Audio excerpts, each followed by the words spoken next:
Story time! Story time! Story time!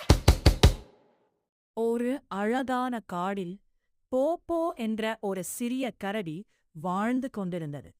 ஒரு நாள் அது ஒரு பெரிய தேன் கொடுவையை மரத்தின் கீழ் கண்டது. வாவ், இது எல்லாம் எனக்கே என்று மகிழ்ச்சியாக சொன்னது. அது சாப்பிட்ட போகும் நேரத்தில் ஒரு சிறிய முயல் அங்கு வந்தது.